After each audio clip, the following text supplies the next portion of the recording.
بسم اللہ الرحمن الرحیم۔ السلام علیکم رحمۃ اللہ وبرکاتہ۔ اللہ کی رحمتیں اور برکتیں نازل ہوں ہم سب پر۔ محترم ناظرین، مسلمانوں کے دوسرے خلیفہ حضرت عمر فاروق رضی اللہ تعالیٰ عنہ کو اسلام کی تاریخ میں بہت بلند مقام اور مرتبہ حاصل ہے۔ آج ہم حضرت عمر فاروق رضی اللہ تعالیٰ عنہ کا ایک واقعہ بیان کریں گے جو انتہائی خوبصورت واقعہ ہے۔ اسلام قبول کرنے سے کئی سال پہلے حضرت عمر بن خطاب ایک دفعہ تجارتی قافلے کے ساتھ مال لے کر مکے سے شام گئے۔ قافلے میں قریش کے کئی اور بڑے سردار بھی شامل تھے۔ یہ قافلہ شام کے سب سے بڑے شہر دمشق گیا اور وہاں اپنا مال بیچ کر واپس مکے کی طرف روانہ ہوا۔ تھوڑا سا فاصلہ طے کرنے کے بعد حضرت عمر کو یاد آیا کہ ان کی ایک رشتہ دار خاتون نے انہیں کچھ سونا دیا تھا کہ اسے بیچ کر اس کے لیے کچھ کپڑا وغیرہ لیتے آئیں۔ انہوں نے اپنے قافلے کے ساتھیوں سے کہا کہ فلاں عورت کا کام کرنے میں واپس دمشق جا رہا ہوں، کوشش کروں گا کہ یہ کام کر کے جلد واپس آ جاؤں۔ حضرت عمر دمشق واپس گئے تو بازار بند ہو چکے تھے۔ مجبوراً وہ ایک سرائے میں ٹھہرے اور سو گئے۔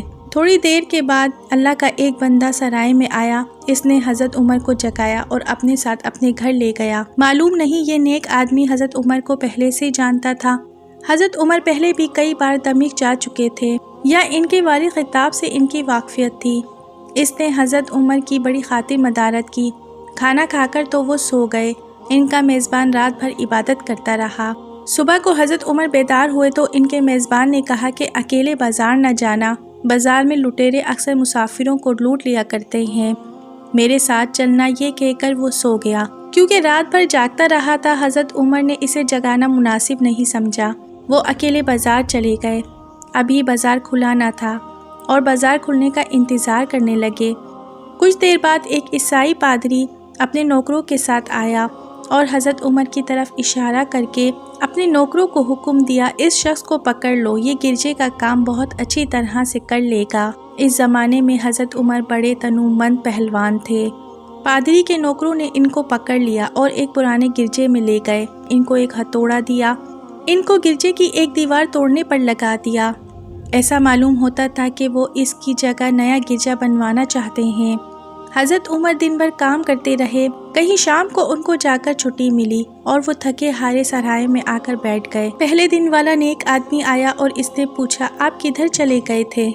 حضرت عمر نے اسے سارا قصہ سنایا اور انہیں پھر اپنے گھر لے گیا اور ان کی بڑی خاطر مدارت کی اور انہیں تاکید کی کہ کل بازار جاتے وقت مجھے ساتھ لے کے جانا۔ اس کے بعد وہ عبادت میں مشغول ہو گیا اور حضرت عمر سو گئے۔ دوسرے دن حضرت عمر بیدار ہوئے تو اپنے نیک میزبان کو سوتے پایا۔ انہوں نے انہیں اس بار بھی جگانا مناسب نہیں سمجھا۔ وہ اکیلے ہی بازار چلے گئے۔ اتفاق سے پھر وہی پادری اپنے نوکروں کے ساتھ آیا اور اپنے حضرت عمر کو پکڑ کر ساتھ لے گیا۔ ان کو غصہ تو بہت آیا، لیکن کیا کرتے، غیر ملک میں وہ اکیلے تھے اور کوئی ہتھیار بھی ان کے پاس نہیں تھا، اور دوسری طرف پادری کے ساتھ 8 نوکر تھے، وہ سب ہتھیار والے تھے۔ پہلے دن کی طرح حضرت عمر ہتھوڑے کے ساتھ گرجے کی دیوار توڑتے رہے۔ جب دھوپ تیز ہوئی تو پادری اور اس کے نوکر انہیں کام میں مشغول دیکھ کر چلے گئے اور حضرت عمر دیوار کے سائے میں دم لینے کے لیے بیٹھ گئے۔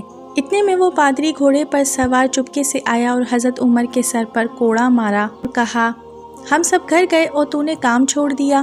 اب حضرت عمر کی صبر کی تاب نہ رہی۔ انہوں نے ادھر ادھر نظر دوڑائی، ہر طرف سناٹا تھا۔ انہوں نے پادری کو گھوڑے سے کھینچ کر نیچے گرا لیا اور اس کے سر پر ہتھوڑا مارنا شروع کر دیا۔ وہ بہت چیخا چلایا لیکن کوئی اس کی مدد کے لیے نہیں پہنچا۔ حضرت عمر نے ٹوٹی ہوئی دیوار کا ایک بھاری ٹکڑا اٹھا کر اس کے سر پر دے مارا۔ وہ پہلے ہی زخمی تھا، اب اس نے دم دے دیا۔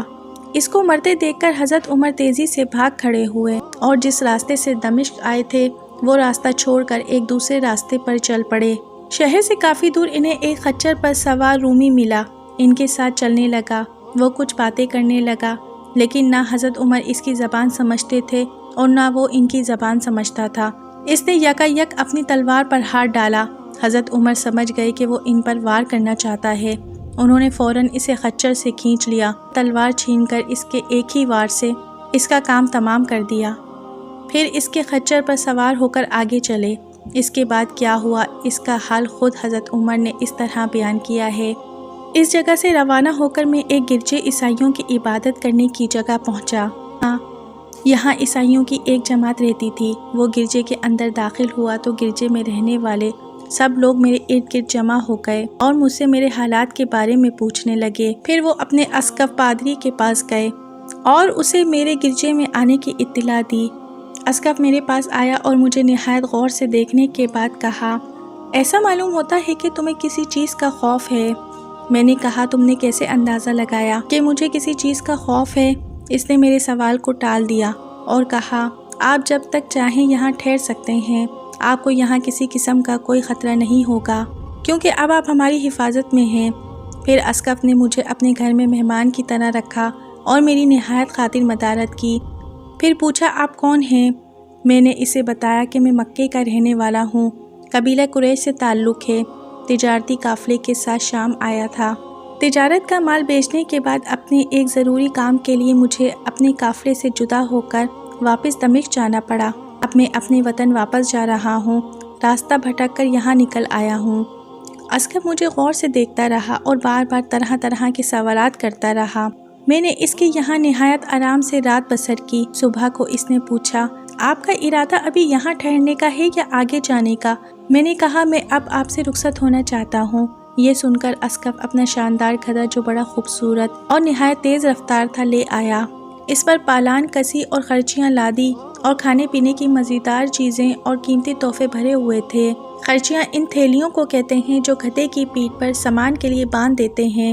پھر اس نے کہا، آپ اس گدھے پر سوار ہو جائیں اور چل پڑیں۔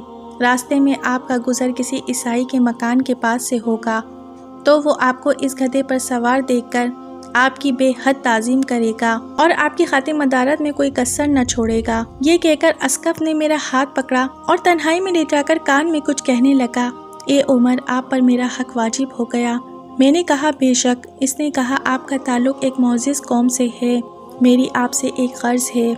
میں نے کہا، آپ بیان کریں، لیکن یہ حیرت کی بات ہے کہ آپ جیسا بڑا آدمی مجھ جیسے پریشان حال مسافر سے کوئی غرض رکھتا ہو۔ اس نے بڑے یقین بھرے لہجے میں کہا، سنیں، میں ایک ایسا آدمی ہوں جسے اللہ نے آسمانی کتابوں کا علم عطا کیا ہے، اور میں نے آپ کی ذات میں بہت سی ایسی نشانیاں دیکھی ہیں جو ظاہر کرتی ہیں کہ جب ایک مقررہ مدت پوری ہو جائے گی تو حالات میں زبردست تبدیلی آئے گی۔ اس وقت آپ ہمارے ملک کے حاکم بن جائیں گے اور یہاں کے سب شہروں میں آپ ہی کا حکم چلے گا۔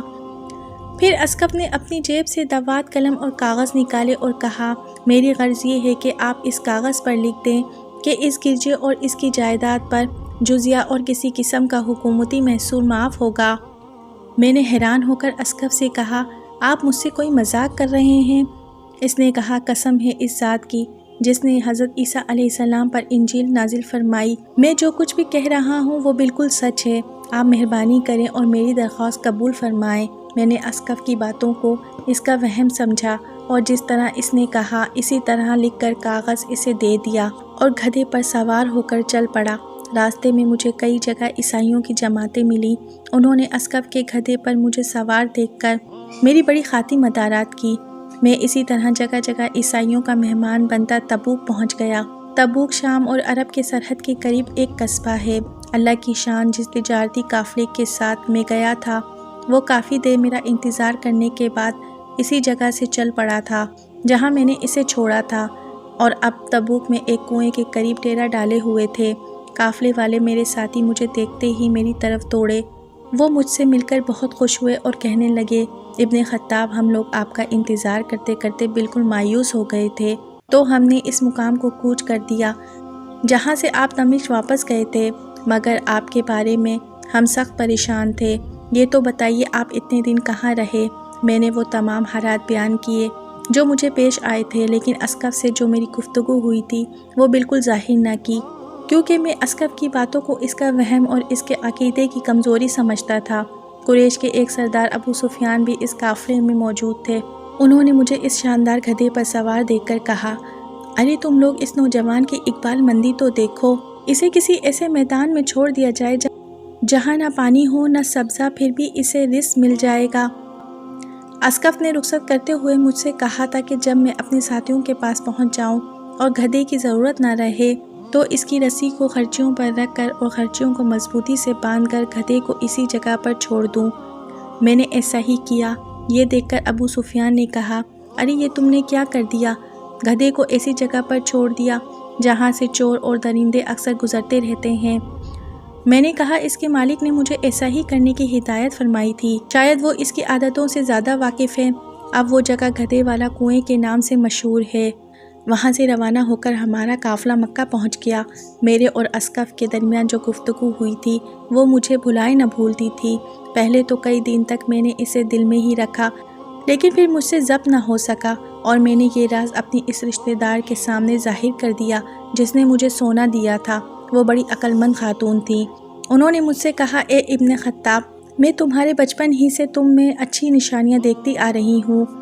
تم جب چھوٹے بچے تھے تو میں نے ایک دفعہ خواب میں دیکھا کہ تم لمبے ہوتے جا رہے ہو اور تمہارا قد اتنا لمبا ہو گیا ہے کہ اس نے آسمان کو چھو لیا۔ یہ دیکھ کر میں نے خواب میں کہا، ارے یہ میرے بچے کی کیا حالت کر دی۔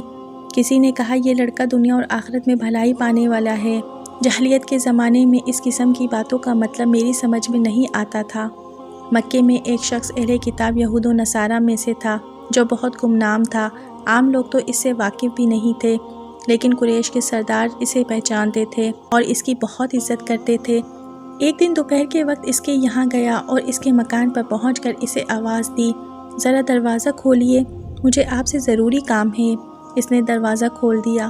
میں نے اس سے کہا، میں آپ سے چند باتیں کرنا چاہتا ہوں اور چاہتا ہوں کہ ان کو اپنے دل میں ہی راز بنا کر رکھیں اور کسی کے سامنے ظاہر نہ کریں۔ اس نے ایسا کرنے کا وعدہ کیا تو میں نے اپنے سفر کے تمام واقعات اس کے سامنے بیان کر دیے اور اپنی رشتہ دار خاتون کا خواب بھی ذکر کر دیا۔